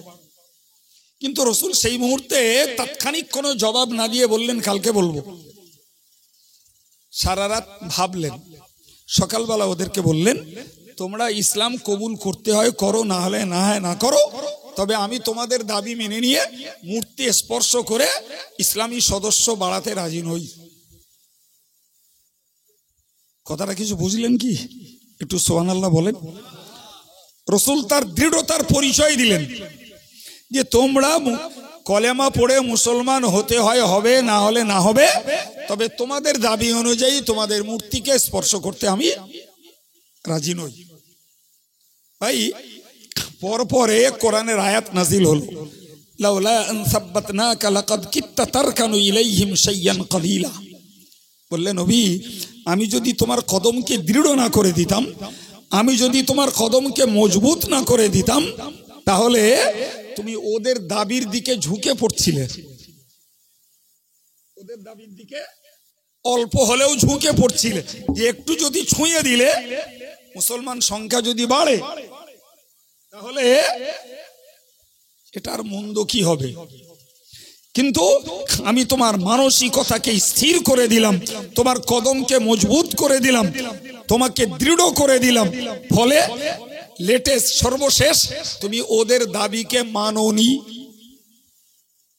জানো নবী, ইজাল্লা আযাকনাকা দিফাল হায়াতি ওয়া দিফাল মামাত, যদি ওদের দাবি মেনে নিয়ে তুমি মূর্তিকে স্পর্শ করে যদি মুসলিম সদস্য সংখ্যা বাড়াতে চেষ্টা করতে, তাহলে তোমার হায়াতে জিন্দেগিতে দিতাম দ্বিগুণ শাস্তি আর মৃত্যুর পরে দিতাম দ্বিগুণ শাস্তি। সুম্মা লা তাজিদু লাকা আলাইনা নাসীরা, এরপরে তুমি তোমার আযাব থেকে, শাস্তি থেকে প্রতিরোধের মদদগার, সাহায্যকারী হিসেবে কাউকে পেতে না। কথা মাথায় ঢুকছে কি? কাফেরদের পলিসি এটা ছিল, কাফেরদের নবীকে বিভ্রান্ত করার একটা পলিসি, যে পলিসির ভিতর দিয়ে ওরা চাইছিল মুহাম্মদ যদি কোনো অংশে মুসলিম সদস্য সংখ্যা বাড়াবার ধান্দায় আর লোভে আমাদের মূর্তিকে স্পর্শ করে, তাহলে মুহাম্মদ নীতিচ্যুত হলো। তিনি এসেছেন এক আল্লাহর আবেদ বানাতে, আর সেই এক আল্লাহর আবেদ বানাতে যে তিনি আমাদের পূজ্য মাবুদ মূর্তিকে স্পর্শ করলেন, মানে মুহাম্মদ অন্যায়কে সমর্থন করে ন্যায়ের সহায়তার উপকার নিতে চাইলেন। কাজটা ভালো না খারাপ? জি, মনে রাখতে হবে। সুতরাং নবী দিবস উদযাপন করতে বসে এই শিক্ষাটুকু আমাদের নেওয়া উচিত যে আমরা যতই দিনদার হই, যতই নামাজি মুসল্লি আল্লাহওয়ালা যাই হই না কেন, আমার নবীর কাছ থেকে শিক্ষা নিতে হবে যে আমরা ধার্মিক হওয়ার পরেও আমাদের পিছনে শয়তানের চক্র আছে, নফসের অন্যায় আবদার আছে। কখনো আমরা ভালোর জন্য মন্দের সহায়তা নেব না। ভালোর জন্য কথা বলেন, জান্নাতে থাকবার লোভ ভালো, কিন্তু তাই বলে আল্লাহর নিষিদ্ধ গাছের ফল খেয়ে নয়। মসজিদ তৈরি করা ভালো, তবে ছিনতাই করা জায়গায় নয়। বুঝতে পারেননি? জলসা দেওয়া ভালো, তবে গড়পড়তায় জি মুসলিম নন মুসলিম সকলের পয়সা গাড়ি ধরে ধরে করা নয়। কথা শুনতে পাচ্ছেন? আমি আপনাকে বোঝাতে চাইছি কিছু মৌলিক কথা। আমি বুঝিয়ে দিলাম যে ইবলিসের চক্রে নবীকেও অত্যন্ত সূক্ষ্ম পলিসিতে নবীকে পথভ্রষ্ট করার চেষ্টা ইবলিস করেছে। আমরা এই ইবলিসের চক্র বুঝি না বলেই নামাজ কালাম পড়ি, সবকিছুই করি, আবার কোন মুহূর্তে নফসের আবদার মেনে নিয়ে, শয়তানের চক্র মেনে নিয়ে ইসলাম বিরোধী, কোরআন বিরোধী, রসুল বিরোধী কাজ আমাদের জাতি সমাজের মাঝে গিজ হচ্ছে। একটা করে বললে অনেক সময় আমার তাকতের বাইরে। আমি আপনাকে বুঝিয়ে আসছিলাম যে আল্লাহ বলেছেন দ্বীনের বাতিটাকে, জ্যোতিটাকে, হেদায়েতের আলোটাকে কাফেররা মুখের ফুঁকে নিভিয়ে দিতে চায়, আর আমি আল্লাহ চাই আমার দ্বীনকে পূর্ণ করে ছাড়তে। সুবহানাল্লাহ বলেন, আর একটু জোরে বলেন। জি, আল্লাহ বললেন হুয়াল্লাযী আরসালা রাসূলাহু বিল হুদা ওয়া দীনিল হক। ওই আল্লাহ যিনি তার রসুলকে পাঠিয়েছেন হেদায়েত দ্বারা এবং সত্য দ্বীনের দ্বারা। আল্লাহ তার নবীকে হেদায়েত দিয়ে, সত্য দ্বীন দিয়ে পাঠিয়েছেন। লিইয়ুযহিরাহু আলা দ্বীনি কুল্লি। আল্লাহ পাকের ইচ্ছা হলো অন্য সমস্ত ধর্মের উপরে ইসলাম ধর্মকে, শরিয়াতে মুহাম্মাদীকে আল্লাহ পাক জয় দান করবেন, প্রাধান্য দান করবেন। ওয়ালাউ কারিহাল মুশরিকুন। যদিও মুশরিকরা না চায়, জি, যদিও কাফেররা অপছন্দ করে, কাফেররা না চায়, মুশরিকরা না চায়, আমি আমার নবীকে পাঠিয়েছি হেদায়েতের আলোকবর্তিকা দিয়ে, আমার নবীকে পাঠিয়েছি হক দ্বীন দিয়ে। সেই হক দ্বীন এবং হেদায়েত আমি আল্লাহ পাক পূর্ণ করব। কাফেররা, মুশরিকরা যতই ঘৃণা করুক আর যতই অপছন্দ করুক, আমি আল্লাহ আমার ইচ্ছাকে পূর্ণ করে ছাড়ব। সম্মানিত ভাইরা আমার, আমরা ইসলামের যুদ্ধ নীতিগুলো যদি দেখি, আমি এগুলো ভাবতে ইচ্ছা করে ভাই। নবী মেহনত করেছেন দ্বীন কায়েমের জন্য। নবীর চেষ্টা, নবীর জীবনের শত রকমের মেহনত আল্লাহর দ্বীনকে কায়েমের জন্য। এমনকি কোরআনে আল্লাহ বলেছেন বাল্লিগ মা উনজিলা ইলাইকা মির রাব্বিক। নবী, তোমার কাছে তোমার রব যা কিছু নাজিল করেছেন ওইটাকে তুমি পৌঁছে দাও, ওইটাকে পৌঁছাও, ওটা তোমার ডিউটি। অন্য আয়াতে বলেছেন ওমা আলার রসুল ইল্লাল বালাগ, রসুলদের উপরে পৌঁছে দেওয়া ছাড়া আর কোনো দায়িত্ব নয়। কথা ক্লিয়ার? জি। অথচ কোরআনে আল্লাহ বলছেন লাআল্লাকা বাখিউন নাফসাকা আল্লা ইয়াকুনু মুমিনিন। নবী এত চেষ্টা, এত মেহনত, এত বলা, এত অনুনয়, এত বিনয় এবং তাদের এত অত্যাচার, নিপীড়ন, নৃশংস অত্যাচার সহ্য করার পরেও ওরা ঈমান আনছে না। ফলে আমি যেন দেখছি তুমি নিজে নিজেকে ধ্বংস করে ফেলছো। আল্লাহ নবীকে বলছে তুমি নিজে নিজেকে ক্ষতিগ্রস্ত করছো। আমি তো এত কড়া দায়িত্ব তোমায় দিইনি, তো তোমায় দায়িত্ব দিয়েছি পৌঁছে দাও, তোমার দায়িত্ব দিয়েছি বার্তাটা ছড়িয়ে দাও। এরপরে কে মানবে কে মানবে না সময় হলে বুঝে নেবো আমি আল্লাহ। কিন্তু নবীর টেনশন হলো যে মেনেছে সেও নবীর ছাত্র, আর যে মানিনি সেও নবীর ছাত্র। যে মেনেছে সেও নবীর উম্মতে ইজাবাত, আর যে মানিনি সে উম্মতে দাওয়াত। নবীর চিন্তা হলো যদি চেষ্টা করে আমার এই মান্যওয়ালা উম্মতের সংখ্যা বাড়ে তাহলে এরা জাহান্নাম থেকে বাঁচতে পারবে। এতেই নবীর আত্মতৃপ্তি, এতেই নবী পাকের মনের সন্তুষ্টি আর খুশি। সুবহানাল্লাহ। আর যদি এরা আমার কথা না মানে, তৌহিদপন্থী এরা না হয়, এরা যদি আমার রিসালাতকে বিশ্বাস না করে, এরা যদি ইত্তেবায়ে রাসূল অর্থাৎ রাসূলের তাবেদারি, আমার তাবেদারি যদি এরা না করে, তাহলে এরা আমার ছাত্র, এরা আমার জাতি হওয়ার পরেও এদের ঠিকানা ভুগতে হবে জাহান্নামে। তাহলে আল্লাহ যতটা খেদমত নবীর উপরে দেওয়ার দায়িত্ব দেননি, নবী মায়াবী নবী, দরদি নবী, সহানুভূতিশীল নবী, তার থেকে অনেক বেশি চেষ্টার মেহনত দিয়েছেন তার উম্মতটাকে জাহান্নাম থেকে বাঁচিয়ে জান্নাতের যোগ্য বানাবার জন্য। প্রিয় ভাই, আপনি বলুন এই কাজ করতে গেলে নিজে যা কষ্ট পেলেন জি, তো কাজটা করছেন তো নবী আল্লাহর দ্বীনের পক্ষে, কোরআনের পক্ষে, ইসলামের পক্ষে। অথচ সেই কাজ করতে যে বদরে, ওহদে মার খেলেন। জি, সর্বত্র রাসূলুল্লাহ ব্যক্তি জীবনে গালি শুনলেন, মার খেলেন। লোকে তাকে পাগল বলল, লোকে তাকে জাদুকর বলল, লোকে তাকে চরিত্রহীন বলল, লোকে তাকে ধর্মত্যাগী বলল। সবগুলোর প্রমাণ কোরআন হাদিসে বিদ্যমান।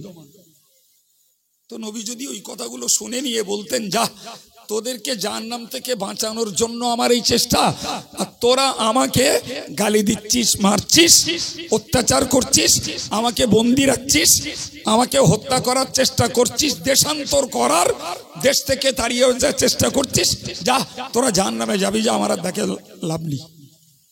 এতটুকু কথা নবী যদি বলে তিনি তার চেষ্টা স্টপ করে দিতেন, তার চেষ্টা থেকে যদি বিরত হয়ে যেতেন, ভাই ক্ষতি কাদের হতো?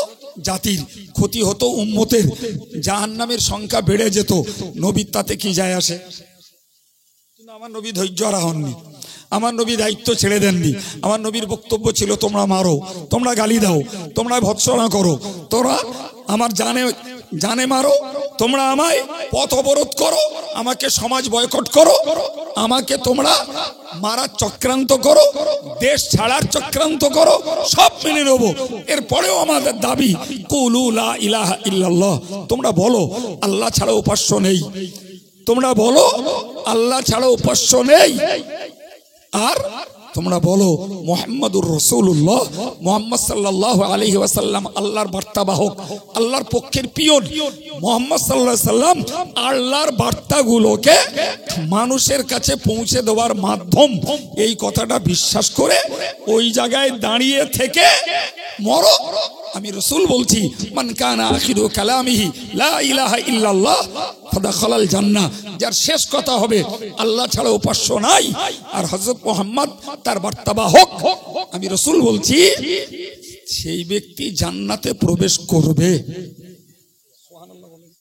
প্রিয় ভাই, আমার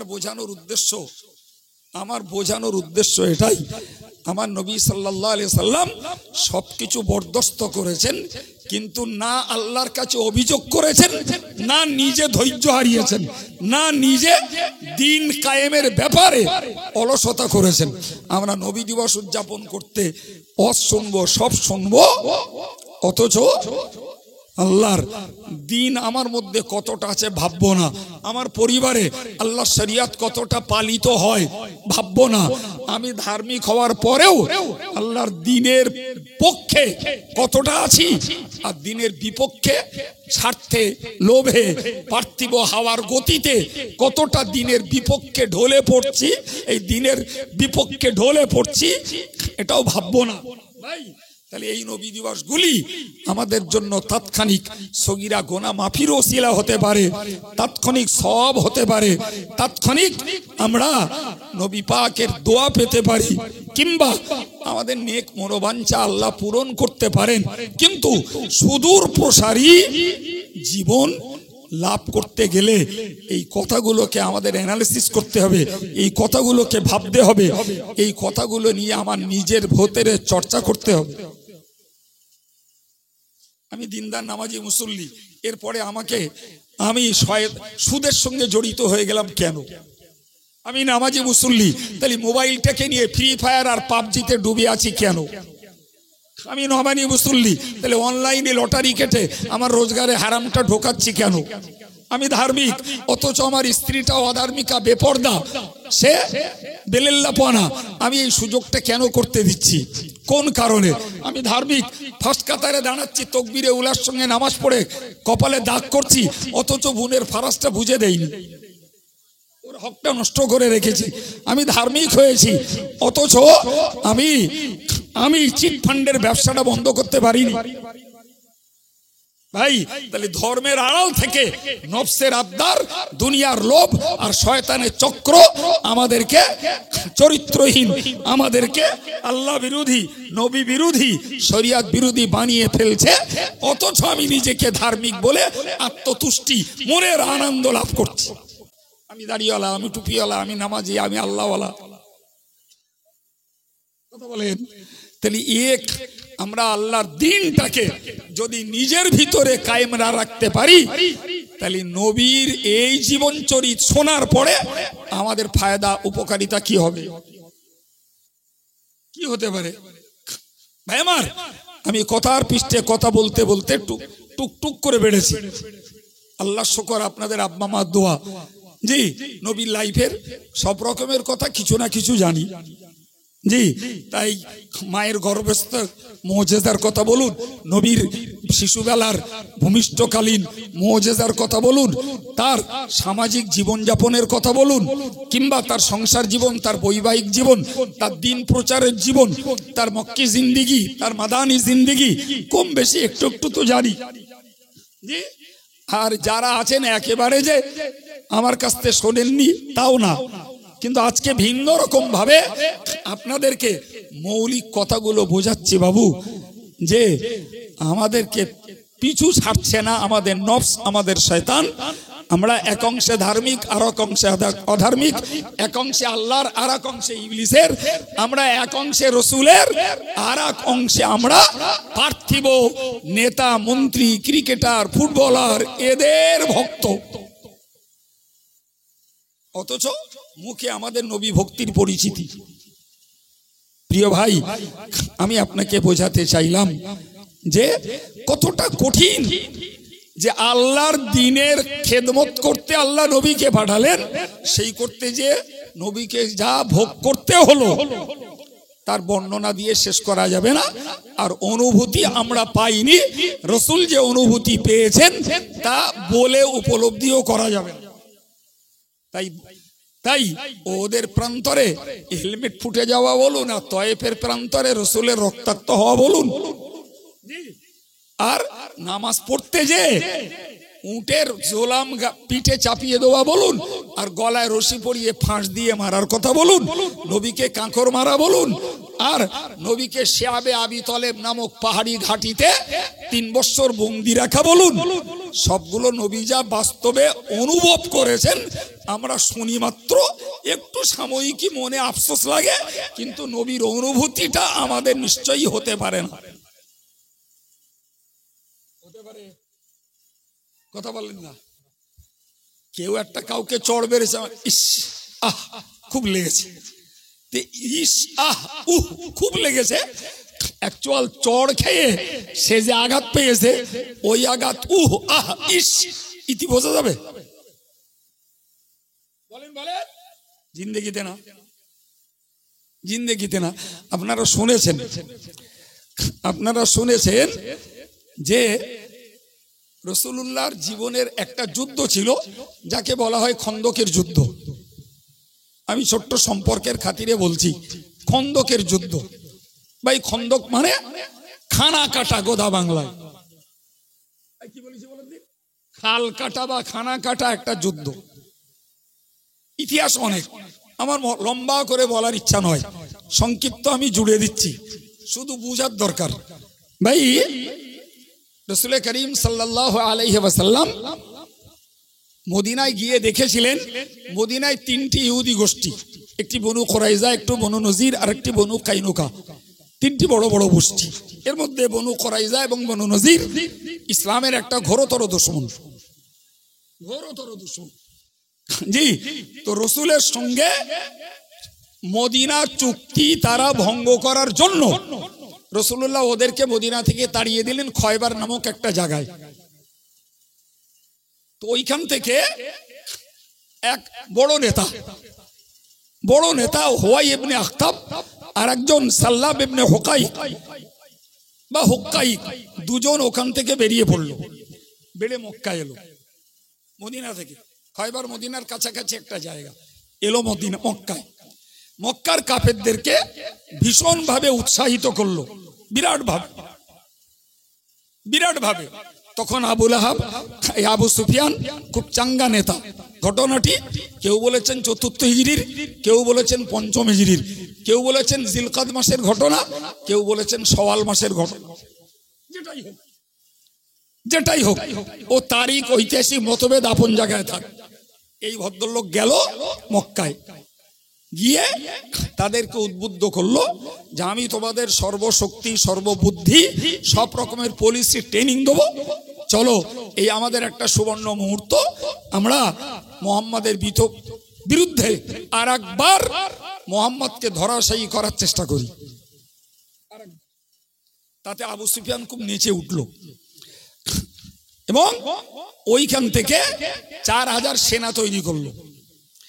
আর ওই হুয়াই ইবনে আখতাব, জি, পরবর্তীকালে যিনি হয়েছেন মানে রক্তসূত্রে রাসূলের শ্বশুর, কিন্তু তার বিরোধিতায় গতফান গোত্রকে প্রতিমধ্যে জড়িয়ে নিল, তাদের সংখ্যা ৬,০০০। তাহলে ১০,০০০ সেনা মক্কা থেকে আসছে রাসূলের সঙ্গে লড়াই করতে।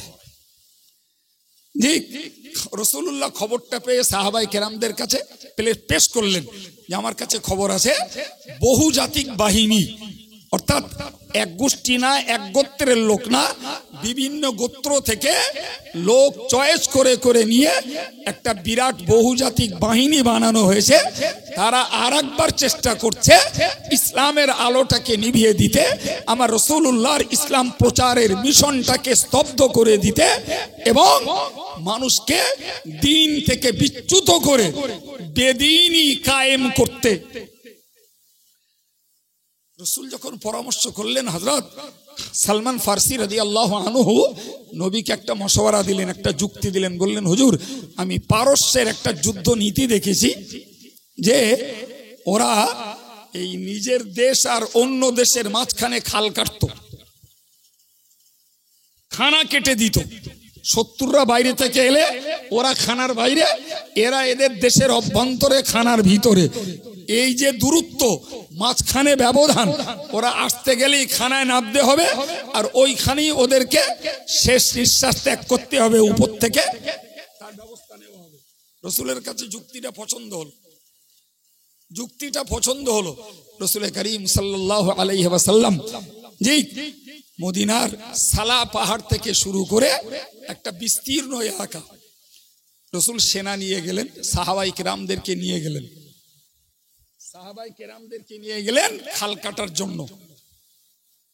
জি, 40 জন, 40 গজ করে দায়িত্ব দিলেন 10 জনের। 40 গজ করে কাটতে হবে 10 জনকে, দায়িত্ব দিলেন রাসূলুল্লাহ। প্রিয় ভাই আমার, সে তার মাটি কাটা না রে বাপ, সে তো পাথর, সে তো পাথর। 40 গজ করে 10 জনের মানে এক একজনের ভাগে 4 গজ করে। জি, ওই কাজ করতে যে নবী নিজেও কর্মী, নবী নিজেও।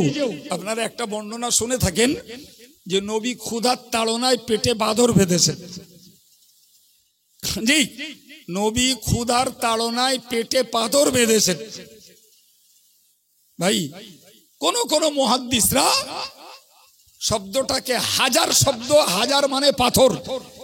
কেউ বলেছেন ওই রাষ্ট্রের রা অক্ষরটা রা নয়, ওটা যা, হাজ, যার বাংলা মানে হল লুঙ্গি কষে পড়া। কেউ বলেছেন নবী পাথর বইতে যে ক্ষুধার তাড়নায় পিঠটা নুয়ে আসছিল, তাই পেটে পাথর বেঁধে মেরুদণ্ডটাকে শক্ত রাখছিলেন। একজন শ্রেষ্ঠ মনীষী, আদম বংশধরের শ্রেষ্ঠ নেতা, আল্লাহ পাকের প্রিয়তম হাবিব, ইহকাল পরকালের উম্মতের কান্ডারি, তার অবস্থা দিন কায়েমের জন্য, দিনের দুশ্মন থেকে দিনটাকে রক্ষা করার জন্য।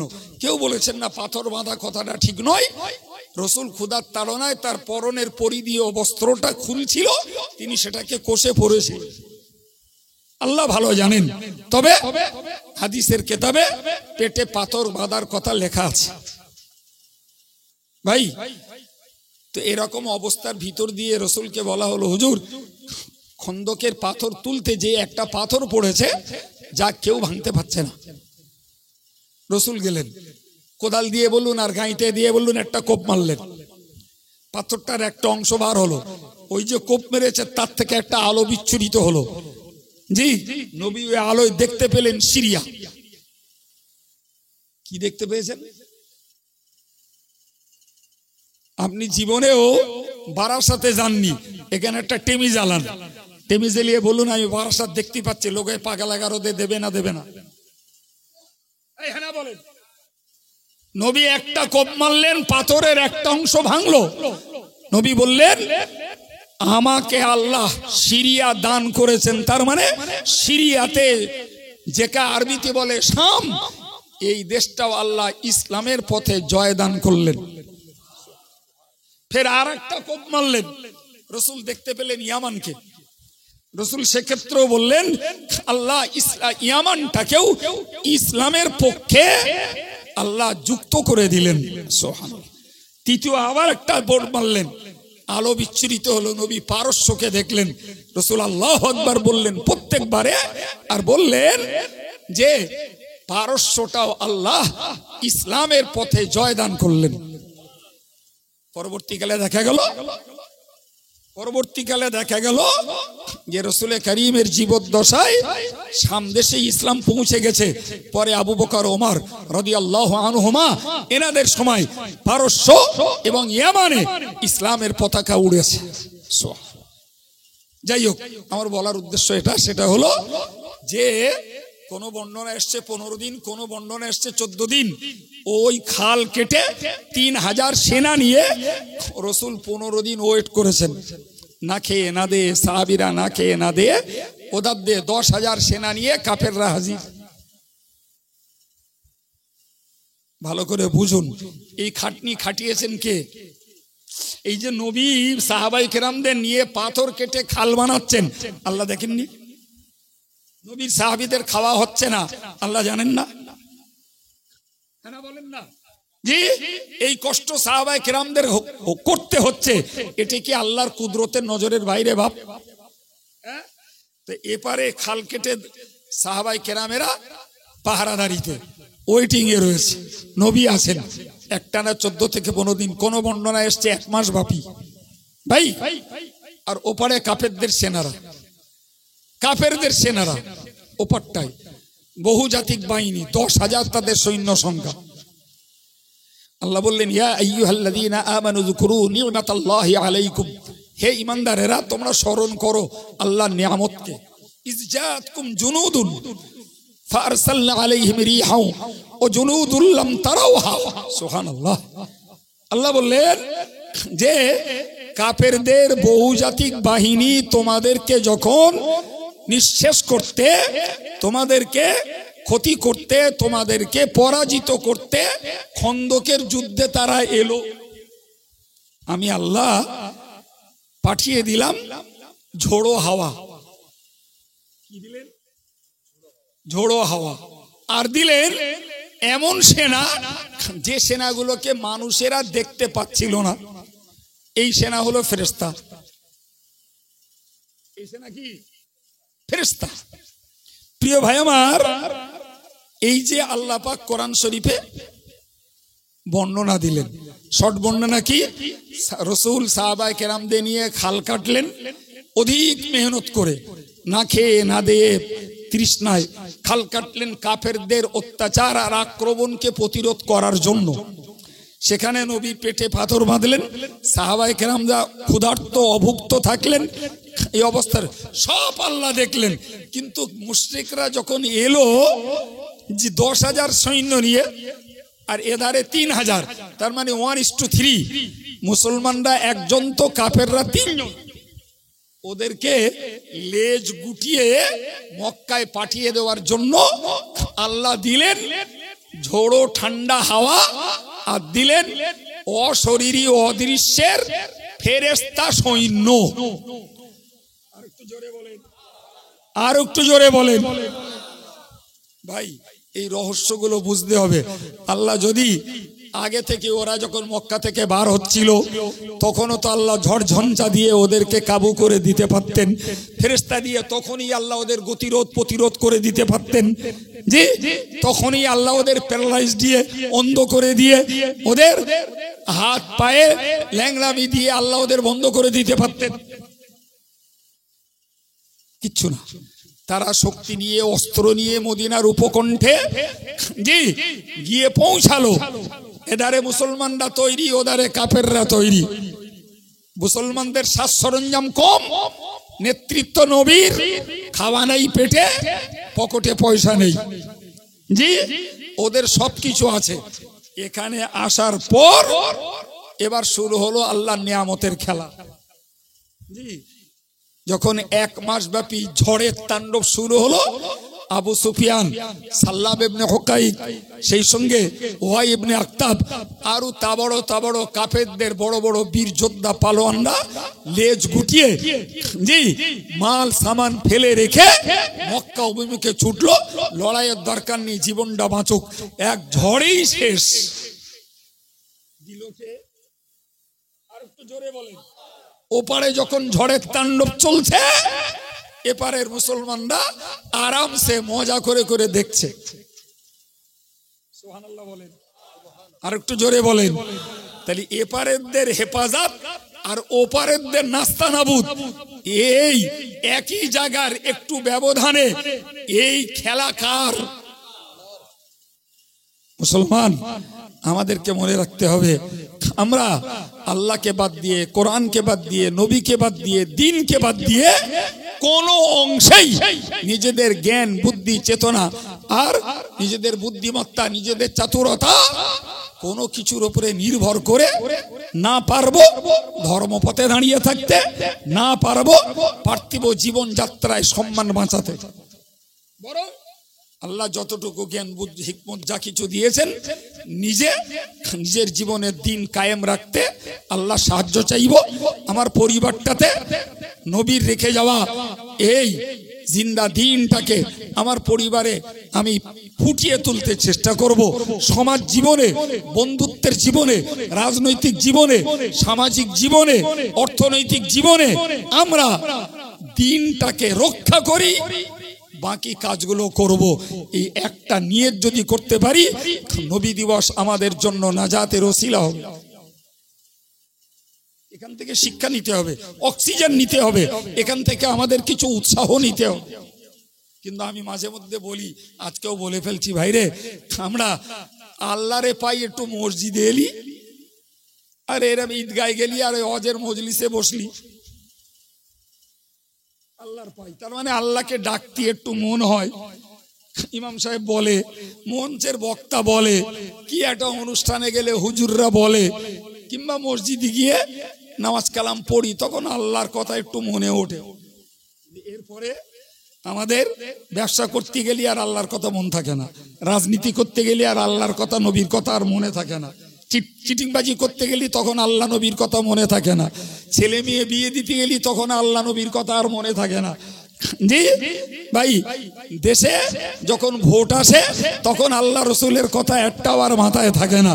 জি, যে যখন যার প্রেমে মজে আল্লাহ রসুলের কথা আর কিচ্ছু তখন মনে থাকে না। কারুর বেড়ে খাওয়ার ইচ্ছা যখন জাগে আল্লাহ নবীর কথা তখন আর একটা মনে থাকে না। জি, ক্রিকেটার ফুটবল খেলা যখন দেশে আসে বিশ্বকাপ তখন আর আল্লাহ নবীর কথা আর মনে থাকে না। মোবাইল হাতে উঠলি তখন আর আল্লাহ নবীর কথা মনে থাকে না। তখন মনে হয় কখন নেকেট ছবি দেখবো, কখন ফ্রি ফায়ার খেলবো, কখন পাবজি খেলবো, কখন ক্রিকেট দেখবো, কখন ফুটবল খেলবো, কখন পর্নোগ্রাফি দেখবো। এই হয় ধান্দা। জি, এই জন্য মাঝে মাঝে দুঃখ করে বলি আমি যে এরা আল্লাহরে খুঁজে পায় মসজিদে আর জলসায়, বাকি সময় আল্লাহরে খুব একটা ওরা মনে করে আল্লাহরে ডাকতে হবে শুধু মসজিদে গেলি, কিন্তু মাঠে যেয়ে মালিকের ফাঁকি না মেরে আল্লাহ স্মরণ রাখতে হয়। এসেন্স এখনো হয়নি।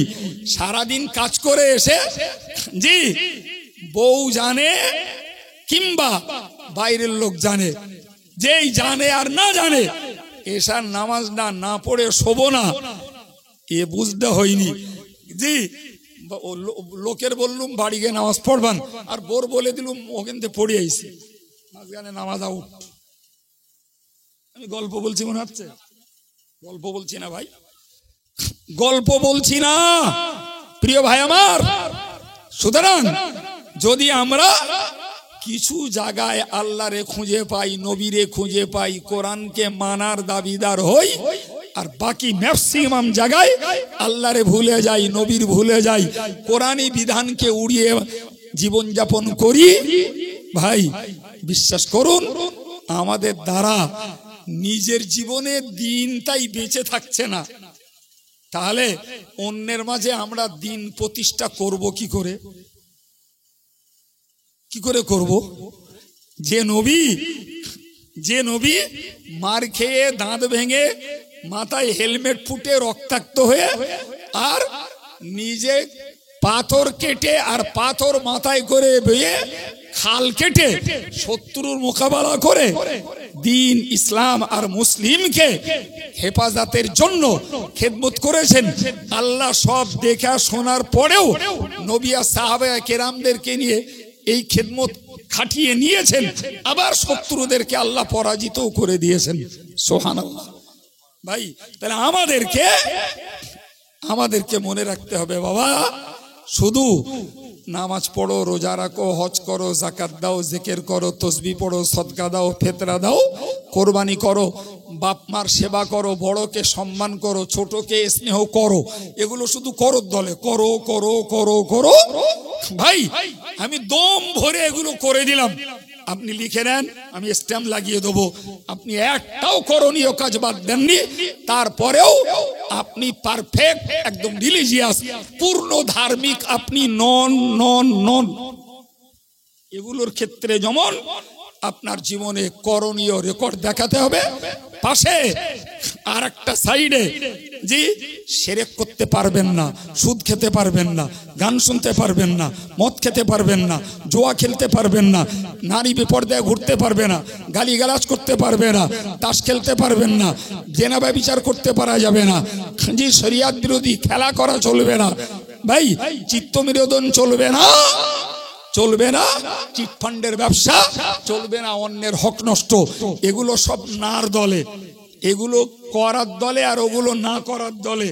যে লাইফটাতে যে উম্মতে মুহাম্মাদের ভিতরে যে আল্লাহর বান্দাবান্দির ভিতরে একদিকে থাকবে এই করণীয় কাজের তালিকা, আর একদিকে জীবন থেকে মাইনাস হয়ে যাবে বর্জনীয় কাজের তালিকা, তখনই বুঝবেন যে আল্লাহর দয়া, আল্লাহর রহমত আমি ইসলামটাকে পূর্ণ মাত্রায় মানতে চেষ্টা করেছি, বাকি কবুল করার মালিকও আল্লাহ।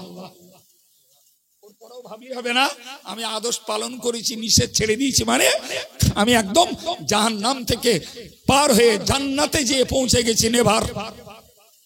এটাও সম্ভব না, এটাও সম্ভব না।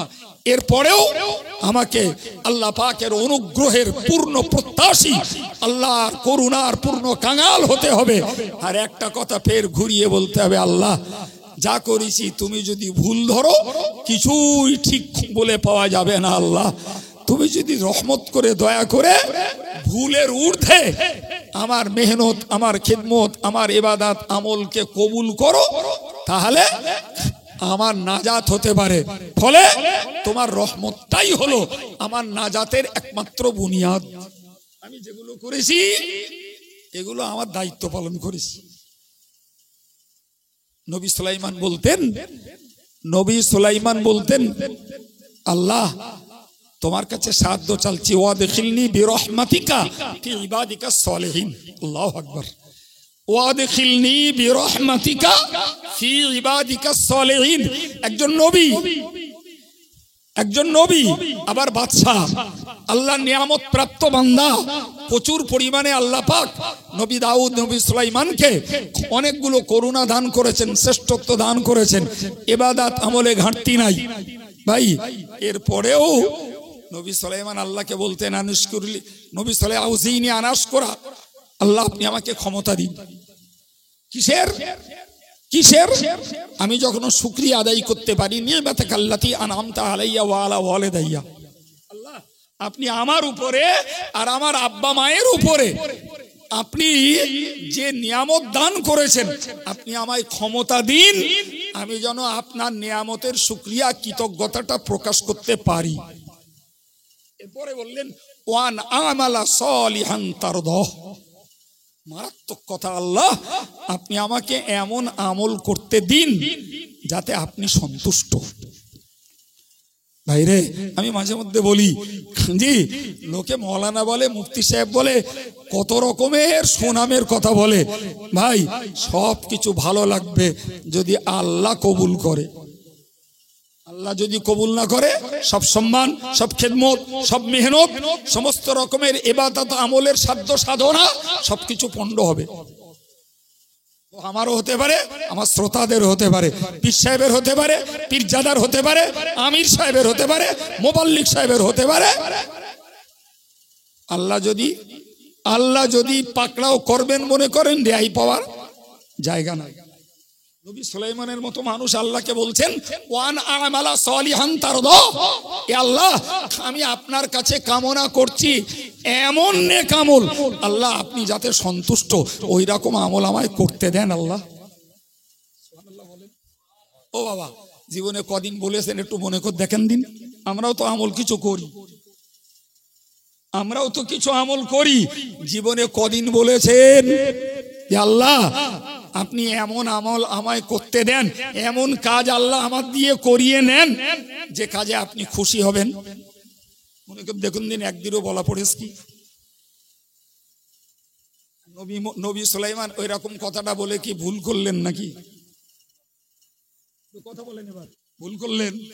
হ্যাঁ, তাহলে নবী সুলাইমানের সুন্নতটা যদি আমরা অবলম্বন করি, তার তরিকাটা, তার ওই পদ্ধতিটা, তার ওই মানসিকতাটা যদি আমরা নেই, আল্লাহ তুমি এমন আমল করতে দাও যাতে তুমি সন্তুষ্ট। শেষ বেলায় নবী সুলাইমান বললেন ওয়াদখিলনি বিরহমাতিকা ফি ইবাদিকাস সলিহিন। নবী সুলাইমান বলেননি আল্লাহ তুমি নবী বানিয়েছো, বাদশা বানিয়েছো, তুমি মানবের বাদশা বানিয়েছো, দানবের বাদশা বানিয়েছো, পশুর বাদশা বানিয়েছো, পাখির বাদশা বানিয়েছো, পাখির কথা বুঝবার ক্ষমতা দিয়েছো। জি, এত কিছু যখন তুমি আমাকে দিয়েছো, সুতরাং তুমি আমাকে তোমার নেককার বান্দাদের দলভুক্ত করে দাও। আমাকে নেককার হিসাবে তুমি কবুল করো, নেককার বান্দাদের দলভুক্ত আমাকে করে নাও। কোরআন পরিষ্কার বলছে আল্লাহ তুমি আমাকে তোমার রহমতের দ্বারা, কিসের দ্বারা? চিল্লে বলেন কিসের দ্বারা? তোমার রহমতের ওসিলায়, তোমার রহমতের মাধ্যম দিয়ে আল্লাহ তুমি আমাকে নেককারদের দলভুক্ত করে দাও। নবী সুলাইমান নবুয়তের দোহাই দেননি, ইলমের দোহাই দেননি, তার জব রাজিত্বের দোহাই দেননি, তিনি মানব দানব পশু পাখির বাদশা এর বড়াইত্ব দেখাননি, তার জেকের ফেকেরের বড়াইত্ব দেখাননি, বরং কিসের ভিখারি আর কিসের কামনা করেছেন? জোরে বলুন, কিসের? রহমত। কিসের? আল্লাহ তোমার রহমতে তুমি আমাকে নেককার হিসেবে কবুল করো। প্রিয় ভাই আমার, আমি আপনাদেরকে কথা বলতে বলতে এই জায়গাটায় এসেছি, আমি বোঝাতে চাইছি যে আমাদের আল্লাহর কাছে চাইতে হবে সন্তোষজনক আমল, আল্লাহর কাছে চাইতে হবে আল্লাহ আমার কিচ্ছু নেই, আমার কিচ্ছু নেই, আমি সার্বিকভাবে কাঙাল, এলমে আমলে আখলাকে সর্বহারা। আল্লাহ শুধু তুমি হুকুম করেছো তাই কিছু পালন করছি। আল্লাহ তোমার দরবারে মিনতি, তুমি রহমত করে আমাকে নেককারদের গোলাম হিসাবে কবুল করো, নেককারদের দলভুক্তটা করে নাও তোমার রহমত দ্বারা। এই মনোবৃত্তি যদি তৈরি হয় ভাই, তাহলে মনে করা যায় আমরা আল্লাহর কাছে বঞ্চিত হব না। আর যদি মনে করি আমার কিছু আছে, আমি কেউ একটা কেডা জি, তাহলে আল্লাহ নাকে ঝামা ঘষে দিতে পারে। আজকে নবী দিবস, এর আগেও নবী দিবস উদযাপনের ব্যাপারে কথা বলেছি, আল্লাহ আজকেও বলালেন জি, যেভাবেই যেটাকে বোঝাতে চেয়েছি, কার রেডারে কতটা ধরেছে আমি জানি না বাবা, তবে বাঙালির বাচ্চা বাংলাটুকু অন্তত কানে নিতে পেরেছেন। কে ধরে রাখবেন আর কে হারিয়ে ফেলবেন সেটা তার ব্যাপার, তার ব্যাপার। আমি টোটাল বক্তৃতা আপনাকে জিস্ট 2 মিনিটে বলছি। ভাই মনে রাখার দরকার, আমরা আল্লাহর পৃথিবীতে আল্লাহর প্রতিনিধি। আমাদের কাজ আল্লাহর দ্বীনকে নিজের ব্যক্তি জীবনে কায়েম রাখা, পারিবারিক জীবনে, সামাজিক জীবনে কায়েম করার চেষ্টা করা। এ পথের বাধা জিন শয়তান আছে, মানব শয়তান আছে, জাত শয়তান আছে, তারপরেও আমাদের ডিউটি আমাদের পালন করে যেতে হবে। প্রত্যেকটা জাতির জন্য আল্লাহ নবী পাঠিয়েছেন, আর সেই জাতির মাঝেও নবীর দ্বীন প্রচারের পথে জিন শয়তান, মানব শয়তান এবং জাত শয়তান বাধা সৃষ্টি করেছে। তারপরেও আল্লাহ পাকের কোরআন বলছে যে আমার হেদায়েতের নূরকে ওরা মুখের ফু দিয়ে নিভাতে চায়, আর আমি আল্লাহ আমার হেদায়েতের নূরটাকে আমি পূর্ণ করতে চাই। এই পূর্ণ করার মানুষে রসুল পাঠিয়েছি সত্য দিন দিয়ে, ইসলাম দিয়ে। ওরা যদিও মুশরিকরা যদিও অপছন্দ করে, তো तमाम পৃথিবীর সকল ধর্মের উপরে আমার ইসলাম ধর্মকে আমি আল্লাহ জয়যুক্ত করে তবে ছাড়ব। কিন্তু নিজের দায়িত্ব পালন করতে হবে। নবী সেই দায়িত্ব পালন করতে গেলেন, মার খেলেন, গাল শুনলেন, বদর যুদ্ধ, ওহদ যুদ্ধ, খন্দকের যুদ্ধ সব নবী করলেন, কিন্তু নবী অলসতা দেখাননি, হাল ছেড়ে দেননি, আল্লাহর কাছে দায়িত্ব ফিরিয়ে দেননি। নবী নবীর কাজ করেছেন। যারা নবীর কথা মেনেছেন তাদের জন্য নবী জান্নাতের সুসংবাদ দিয়েছেন। নবীর কথা যারা উপেক্ষা করেছে জি, তাদের জন্য জাহান্নামের দুঃসংবাদ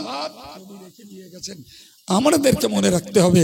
আমরা যদি প্রকৃতপক্ষে একজন পূর্ণ ধার্মিক হতে চাই, তাহলে আমাদেরকে করণীয় কাজগুলো করতে হবে, বর্জনীয় কাজগুলোকেও ছাড়তে হবে। এরপরেও অহংকার আর আত্মতুষ্টির জায়গা নেই। আল্লাহ রহমতের ভিখারি দৈনিক আল্লাহর কাছে হয়ে যেতে হবে, তবে হয়তো আল্লাহ পাকের কাছে আমরা নাজাতের যোগ্য হতে পারি, আশা করা যাবে। আল্লাহ আমাদেরকে তার বান্দাদের, নেককার বান্দাদের দলভুক্ত করেন, জাহান্নাম থেকে মুক্ত করে জান্নাতের যোগ্য বানিয়ে আল্লাহ আমাদেরকে মরার তৌফিক দেন। বলুন আমিন সুম্মা আমিন। নবীর রেখে যাওয়া দ্বীন, নবীর রেখে যাওয়া ইসলাম যত সহজে আমরা পেয়েছি, নবীকে প্রতিষ্ঠা করতে অত সহজে আল্লাহ নবীর উপহার দেননি। অনেক মেহনতের ফসল এই দিন। ফলে আমরা এই নবীকে শুধু জন্মদিবস উদযাপন করতে কিছু ঘটনা কাহিনী শুনে ফিরবো না, বরং আমরা আমাদের ডিউটি কতটা পালন করছে এটা একটু ভাববো। আল্লাহ আমাদের তৌফিক দেন। নবীর জন্য আমরা কিছুই দিতে পারিনি। তবে মনে রাখুন, নবীর সম্মান করা ইমার দায়িত্ব, কোরআনের নির্দেশ অতওয়াক্কিরু। আর এই সম্মানের প্রথমটাই হলো নবীর কথাকে মান্য করে চলা, আর দূর থেকে তার সম্মান, তার প্রতি দরুদ সালাম জ্ঞাপন করা। এটুকু আজ বলে কথা না, দৈনিক জীবনের ডিউটি আমাদের নবীর কথাকে মান্য করা আর নবীর প্রতি দরুদ সালাম জ্ঞাপন করা। এটাও নবীর সম্মানের অন্তর্গত। আল্লাহ এটাকেও আমলে কায়েম রাখার তৌফিক দেন। আসুন সবরেশনের আগে প্রিয় নবীর প্রতি একটু প্রাণ ভরা সালাম জানাই। ইয়া নবী